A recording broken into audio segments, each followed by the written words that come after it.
Thank you again for joining us on Industry Conversation, where we have conversations and interactions with industry thought leaders who have distinguished themselves in the business of brand management and in the management of brand business. Today, we're going to be speaking with the Managing Director of Precise Platform, an agency set up to serve the quality communications of brands and businesses, Mr. Bolaji Okusaga. Glad to have you join us on the conversation, sir. Okay, so I wanted to ask you or your assessment of the Nigerian marketing and advertising environment. Well, it's pretty much what it is. The economy at this point is going through some form of turmoil right now. And it's not just the Nigerian economy, it's the global economy. And to that extent, the Nigerian economy is not spared. However, what is wrong with Nigeria is the fact that we're really not planning to withstand the headwind. We're rather more like flowing with the wind. So wherever it's leading us is where we get to. What with the fact that energy costs are rising, the economy is so dollarized that whatever happens in terms of exchange rates, the naira to the dollar affects all of us. From the fuel we buy to the fact that our economy is so import-based, and to the fact that you have also even floated the dollar right now. I'm not saying it's a bad policy, but I'm saying the impact of it currently has a very big effect on the economy in terms of inflation, in terms of dwindling consumer spend. Back to the real key thing, which is dwindling consumer spend. If the consumers aren't spending so much, it follows then that the market space will actually be shrinking. So if you look at the numbers against what you had in the same time last year, you find that we're really not there in terms of growth. So growth is not on the table, and if growth is not on the table, marketing as a discipline will be affected because we help to serve the purpose of growth within an economy. So where the market appears to be shrinking, the first thing that business people will consider, I'm not saying that's the right thing, is usually cost. And part of their cost will be their marketing spend. So they'll try to get more effective doing the same thing with much more reduced costs. And that has an implication for the growth of the marketing communications sector. So right now, I'm not quite sure that things are looking good. Great. So I understand that you just highlighted some challenges. What would you say, what are your views about the opportunities that there are in the sector? Oh, fantastic. With every challenge will come myriads of opportunity. It all depends on what you're looking at. So both of us can be looking at a glass that has some water to it, at least up to half the size of the glass. Some others can see it as half empty, while others see it as half full. Well, the period of turmoil affords, innovative player an opportunity to begin to rethink route to market. And so to that extent, the guys who will win in this game will be those who can put innovation on the table and not those who insist on doing the same old things and expecting different results. So that's my take. Okay, great. So I would like you to tell us your own area, like your area of specialty in this sector. Well, how do you begin to talk about specialty in an era of convergence? Technology is creating so much convergence. So specialization is being thrown through the window as a consequence of, technology. So how do you begin to differentiate the traditional offering of banks right now from what the fintechs are doing? MoneyPoint, what does it do? It opens accounts, it manages payments, it takes savings, just the same way a traditional bank would do. All right? If you begin to then look at, so what would you call YouTube, a television station or just an internet platform? Even though it is deploying audiovisuals and a lot of its footages are already being used anyway in the electronic media. What would you say that the media platforms that are supposedly offline, newsprint-based media platforms that are now churning out numbers online, what would you say they're doing? So we're in an era of convergence where disciplines are beginning to blur. Having said that, marketing will always be marketing because there will always be need for it. Okay. It is the way it is practiced that will change under the new scenario. Okay, great. So I'm aware that your company, Precise Platform, launched a new initiative. I think you guys are focusing too much on Precise Platform. The story is really not about Precise Platform We're today. coming there. Okay, please. So I'm asking you that you just launched a new value-added initiative to clients' brand management. So what is this initiative? We want you to tell us what it is and what it intends to achieve. Well, one of the things I also hope to correct is that it's not particularly new. Maybe in the sense of telling a story. Okay. Maybe you are just telling the story now, but it's been something that's been on in the last 5 years. So it's not a fly-by-night venture. It was something that has seen consistent investment in terms of men and resources over the last 5 to 6 years, in terms of thought process, in terms of coding and the development of the technologies that we today are talking about. Is taking about 5 to 6 years. So in that sense, it is not new. And in terms of its operations, we've also have our footprints, all over the place in terms of usage of some of these technologies and some of these novel practices over the last 5 years. It's just that we probably never thought about making it branch off. So it is now branching off and becoming an independent venture within a group structure. Okay. And to that extent, I think that the story is more about them. It's not about the old. It's more about the new. And I think Marketing Engine is the happening thing right now. And so that's what we're talking about. Great. Congratulations. So tell us how Marketing Engine is strategically positioned, to meet the needs of, your B2B to C clients, Well, I did tell you that marketing spend are shrinking. Just the same way as it is shrinking, marketing priorities are also changing very fast. I mean, marketers are beginning to discover that, all the sexy ads will not deliver if the platforms do not reach their targets, or if the platforms or the storytelling is not aligned to the buying behavior of their target market. So, for instance, I want to sell a skateboard, and then the first thing I do is advertise that skateboard in Business Day. How does that work? Or I want to sell diapers, and the first thing I do is sell the diapers maybe on Akada. Oh, wow. So you see that kind of thing. Or I am telling a story of a policy, or I'm targeting international investors, and I tell the story on Linda Ikeji. So it is not the platform that is the problem. It is the way the marketing is done. One size fits all kind of creative solutions that seem to target mass market, not customized to a mass of the audiences that you want to reach. It's no longer novel, and it's no longer cost effective. So if all I do is, how many blogs do we have in Nigeria, news blogs do we have in Nigeria? Several thousands of them. If I say I want to be able to place ads in all of them, how much resources do I have? But if I say I want to reach my target audience, I can then look at which platforms are they. And how do I even determine that they're seeing it? How do I determine their reaction when they see it? How do I follow their consumption journey in such a way that I am there for them all through that cycle? That is what I think makes the difference in what we're trying to bring to the market now, as opposed to traditional perspective of advertising, which is pretty much intuitive. It's creativity based. It is based largely on intuition and grand assumptions about how the consumer behaves. So, and those grand assumptions may not hold true because of generational changes. How we think in my generation is probably different from the way the Gen Zs are thinking. Yeah. So somebody needs to start finding that out and being deliberate or being intentional about the way you go to them. And that is one thing technology does for you, which the human mind, with its limitation, may not be able to do.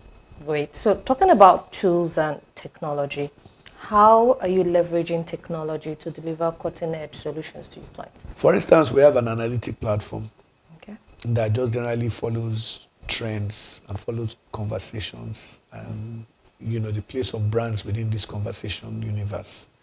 And once you know that, you then also have, because that is more like a pool. Once I know what the conversation is about and I want to join the conversation, I know where and where to go. Now then we have tools for influencer marketing, which essentially manages the way influencers coordinate their activities when they work for brands and rates them in terms of performance and all of that. Then we have a tracking solution that also tracks what is being done and how we change our strategy regarding what is being done or said. All right? And then there are other solutions for small businesses that helps them to integrate their store to the stories they're telling. So you make the solutions scalable, you make the solutions also smart. Okay. So it's not just smart and scalable, you also make the solutions very predictive because it looks at trends. Under this scenario, what had happened before, to be able to guide the marketer when he's going to do something similar. This is the path I think you need to go. And that is the way I think that marketing in the future will be. Great. It wouldn't be about my own ideas of what it should be. It will be about, analytics and predictions. Okay, great. So I know that your company is all about telling inspiring stories. Now, so tell us how, what transformative approach are you taking, with technology to tell more inspiring stories? Well, stories, there will always be stories because stories inspire, right? Stories, help open up possibilities within, the so-called, conversation economy. So, nothing can move or nothing sells without having a conversation. So it's either the consumers themselves are having a conversation, and then as a consequence of that conversation, the product that suits their need will arrive. Or it is that the producer is also having a conversation with the market to see where are the opportunities, where are the gaps. And then the gap appears, and then it is plugged with the product to a solution, right? So we exist in that conversation economy. And if you take it that we exist in a conversation economy, it means that the avenue of possibilities within that conversation economy is storytelling. So if I consistently tell you I'm a champion, I'm a champion, I'm a champion, senses, I fight one or two fights and I beat my opponents, and I keep harping on the fact that I'm a champion, the perception is formed already. He's a champion. Show me the proof he's a champion. He's beating this, he's beating that. So, but if I fight 1,000 and I beat 1,000, and all I do is do it in the dark, even if those were lions and Goliaths, right? Nobody will take me for real. And therefore, nobody knows you're a champion. So, and if I don't get to be known as a champion, then even if I claim I'm a champion, I'm only telling that to myself and not to the world. So to that extent, what technology does is that it allows you to be able to reach a mass of audiences that are customized to that solution. So it is not as if there are no mass audiences, but the audiences are now so segmented and stratified that you can talk to the specific audience you need. So if I design a product for the urban elite woman whose life is fast-paced, who enjoys eating on the go, and I design a snacking solution for her, I understand her journey. I understand the reason why she has the lifestyle she has, and I am meeting her need. But I need to tell a story around that need so that she can see herself in the story, and she can then begin to see the solution to some of the dark spots of her lifestyle in the solution I bring to the table. And that's what technology enables you to do. It enables you to be able to point your finger at a cluster of those kind of people. If I design a solution for the sporty youth who's so health conscious and wants to body build and generally get on the health consciousness vehicle, and all I'm offering to that person is sugar, I'm selling the wrong solution. But if I want to sell to happy-go-lucky people who don't care about dieting, who don't care about it, if I tell them about a solution that is purely not about health but about enjoyment, about ecstasy, then I'm talking to the right audience. Great. So it's nothing is absolute. It's a question of understanding who you are talking to and what their buying behaviors are and the reason for their buying behaviors. And that's what technology allows you to do. It stores up information that enables you to predict outcomes better than if you were just doing it purely based on creativity and on intuition. Okay, good. So talking about the PR sector, what is your projection for the last quarter of this year?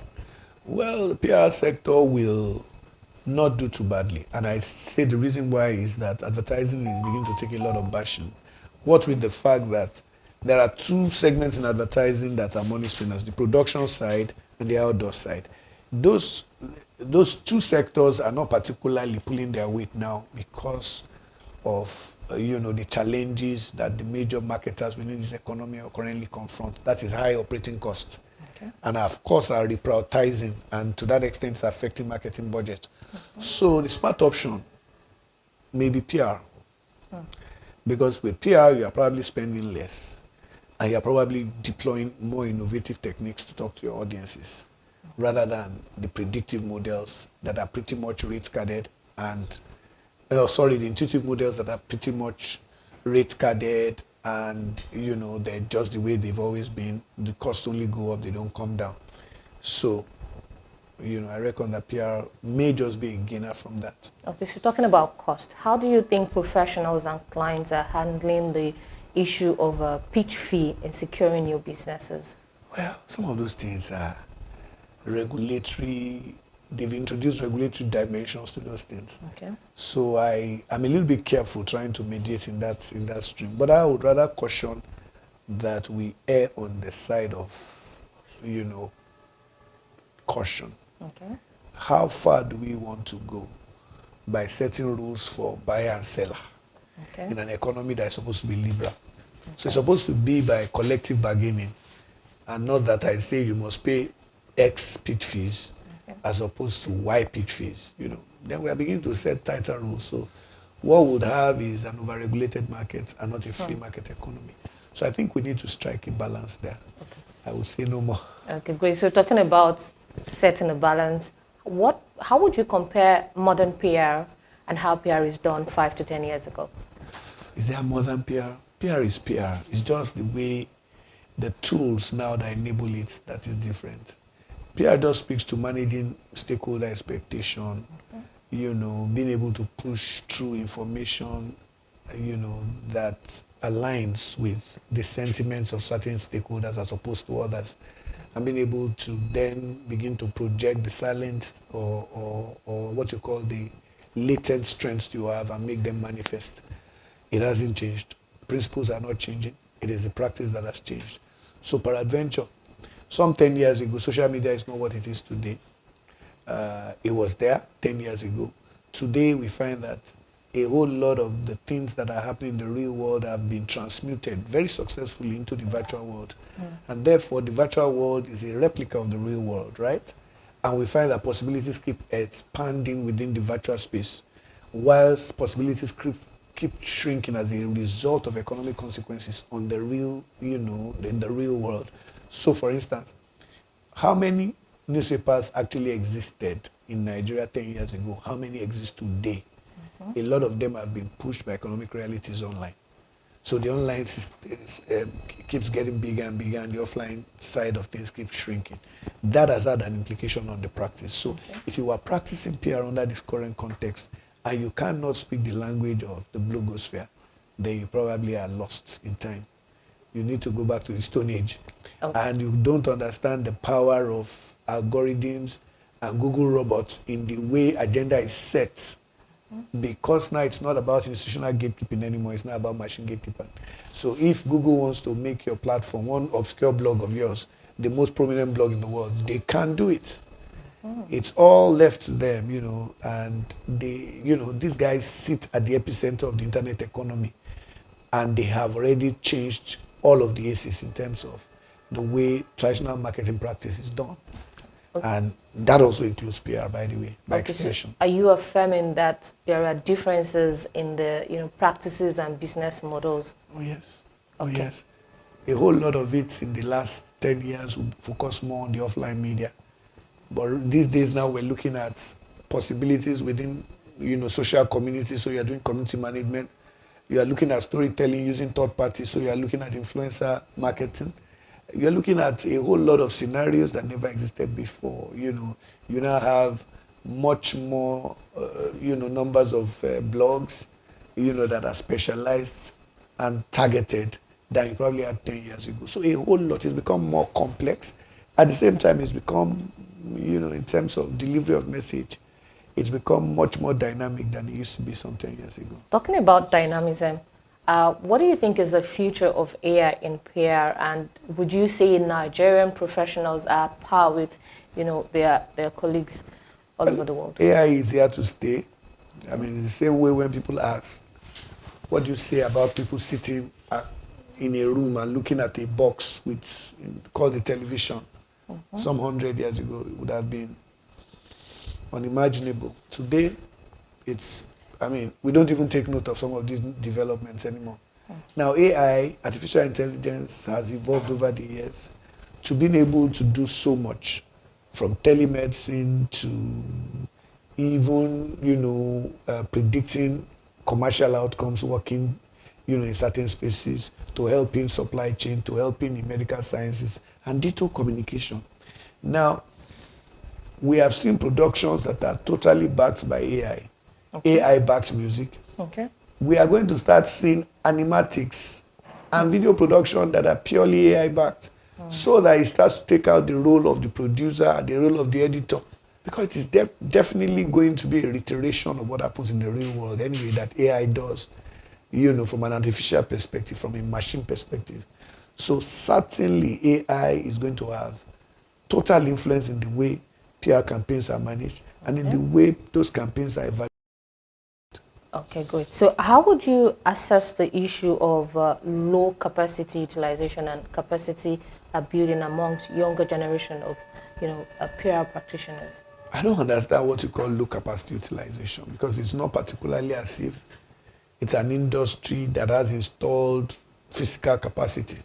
Okay. No, on the contrary, what is palpable is that once the macroeconomy has a problem, it definitely would cascade down to the different sectors of the economy.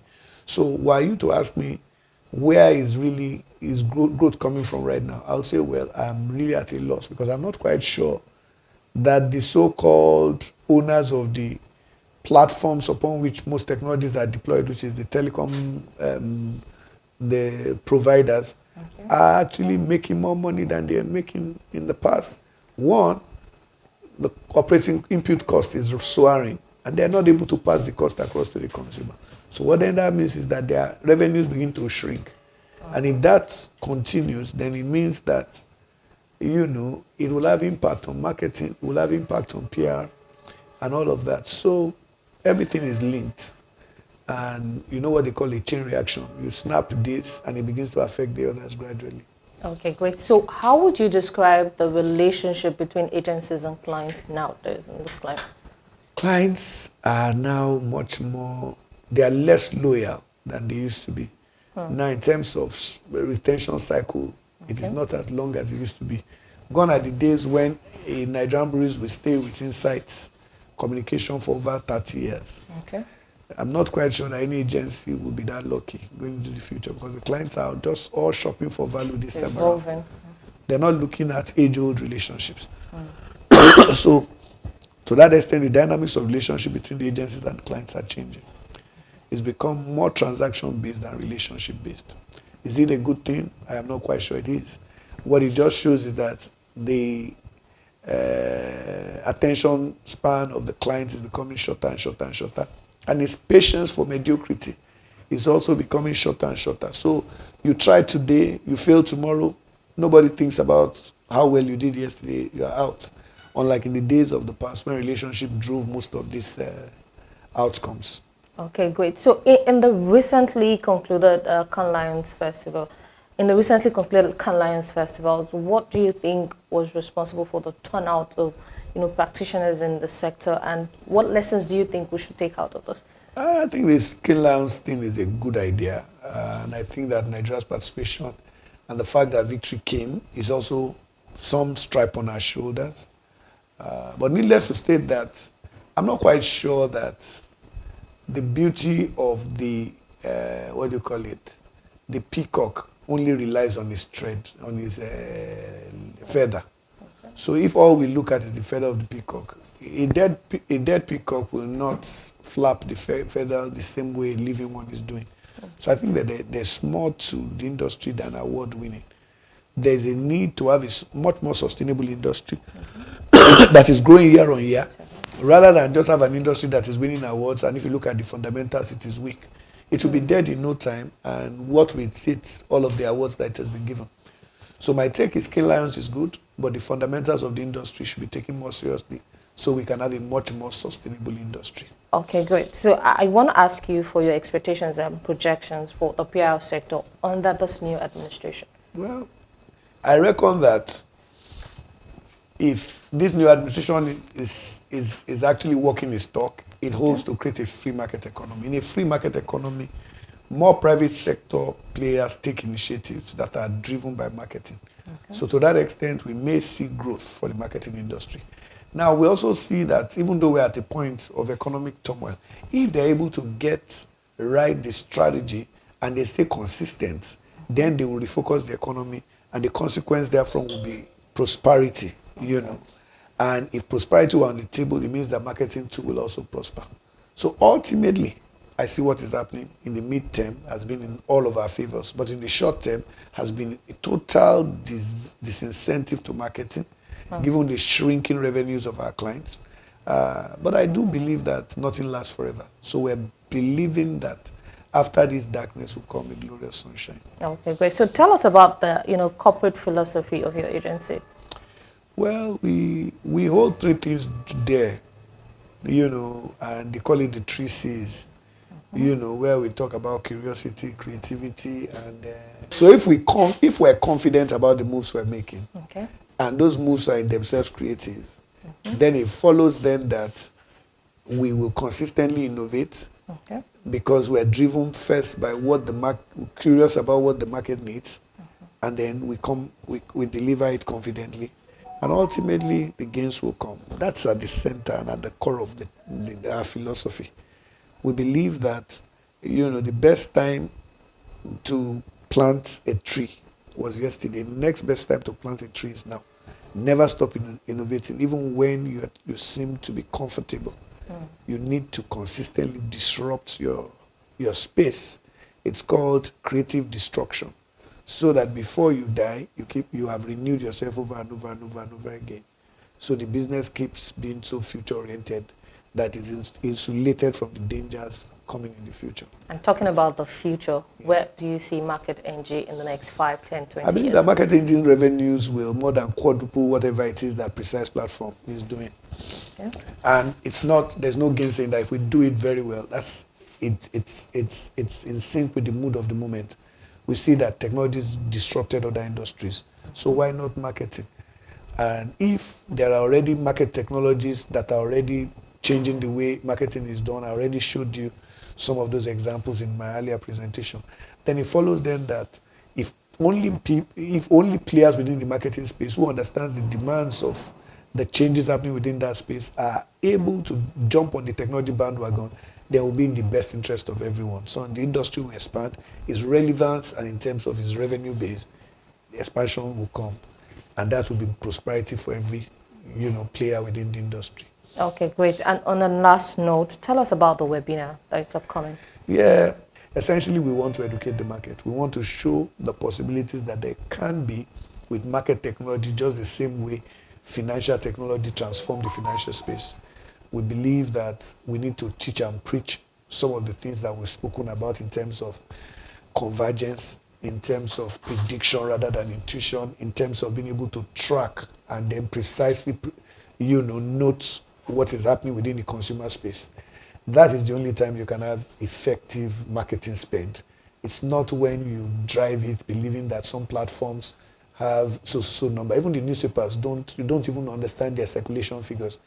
Nor do you really understand the viewership of the television. But there are platforms that are much more scalable and are much more targeted. And that's what technology will point you at. And what that does for you is that it gets your marketing to be more effective, more cost-effective, more like it, and they're more efficient. So for every naira that is deployed, you can calculate more precisely how it has affected you in terms of return on investment. That is the new name of the game in all of the industries, and marketing must play catch-up. Okay. Very quickly. Thank you very much for your time, and thank you for joining us on the program. And so we have been speaking with the Managing Director of Precise Platform. See you same time next week. I am Oluwabukola Omani. Thank you, madam.